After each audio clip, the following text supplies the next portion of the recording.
بسم اللہ الرحمن الرحیم۔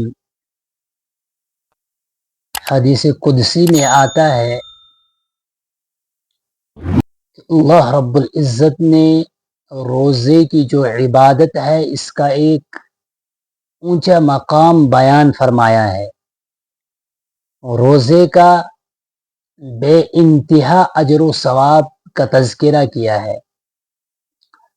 اصل میں روزے کے ذریعے سے اللہ رب العزت انسان کو اس بات کی مشق کرانا چاہتے ہیں کہ انسان کی خواہشات جو ہے ان پر جو حکم چلے گا وہ حکم خداوندی چلے گا۔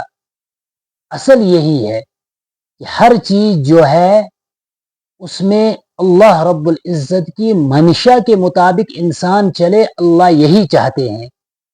جیسے روزے کی حالت میں انسان روزے کی نیت کرنے سے پہلے اپنے ہاتھ سے کمائی ہوئی چیز کا استعمال کرتا ہے، اپنی ازواج سے تقرب کرتا ہے اور کھا لیتا ہے، پی لیتا ہے، سب کچھ کرتا ہے، لیکن روزے کی نیت کرتے ہی انسان کھانے پینے کو چھوڑ دیتا ہے، تقرب الی الازواج کو چھوڑ دیتا ہے۔ یہ کیا وجہ ہے کہ حلال چیز کو چھوڑ دیتا ہے، اپنے منکوحہ کے قریب جانا چھوڑ دیتا ہے؟ یہ اصل اللہ رب العزت کے حکم کی تعمیل ہے۔ یہی اللہ رب العزت چاہتے ہیں کہ یہ تعمیل انسان کے اندر پوری زندگی ہو۔ یہی تقوی کا اعلیٰ معیار ہے، یہی اعلیٰ کیفیت ہے جو انسان کو حاصل ہو جاتی ہے، اور یہ ایسی کیفیت ہے جس پر اللہ رب العزت کے بغیر کوئی انسان مطلع نہیں ہو سکتا ہے۔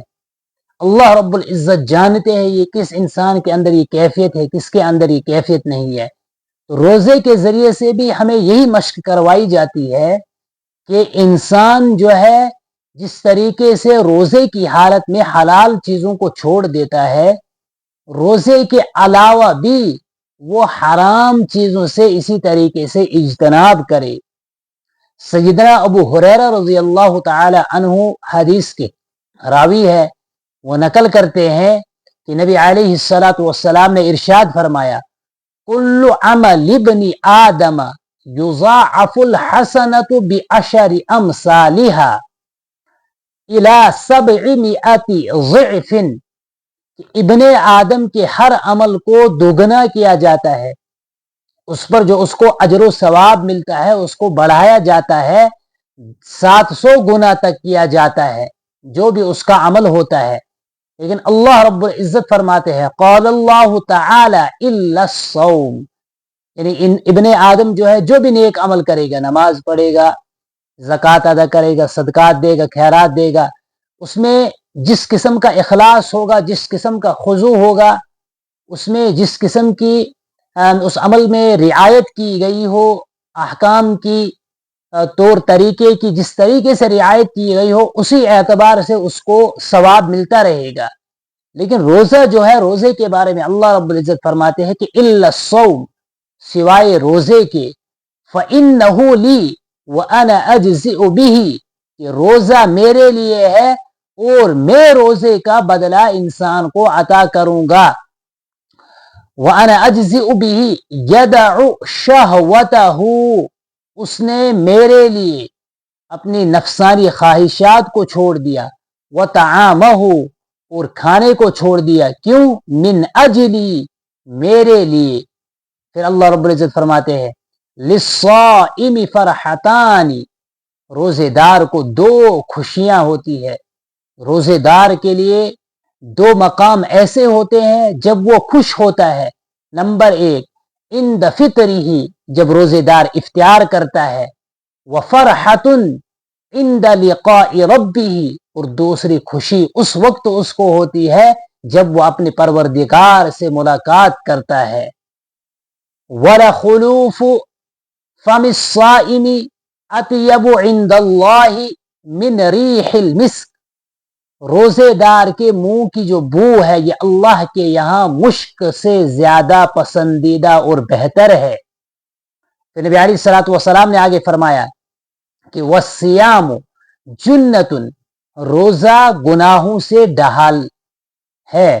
جس طریقے سے ڈھال انسان کو وار سے بچاتی ہے، اس طریقے سے روزہ انسان کو گناہوں سے بچاتا ہے۔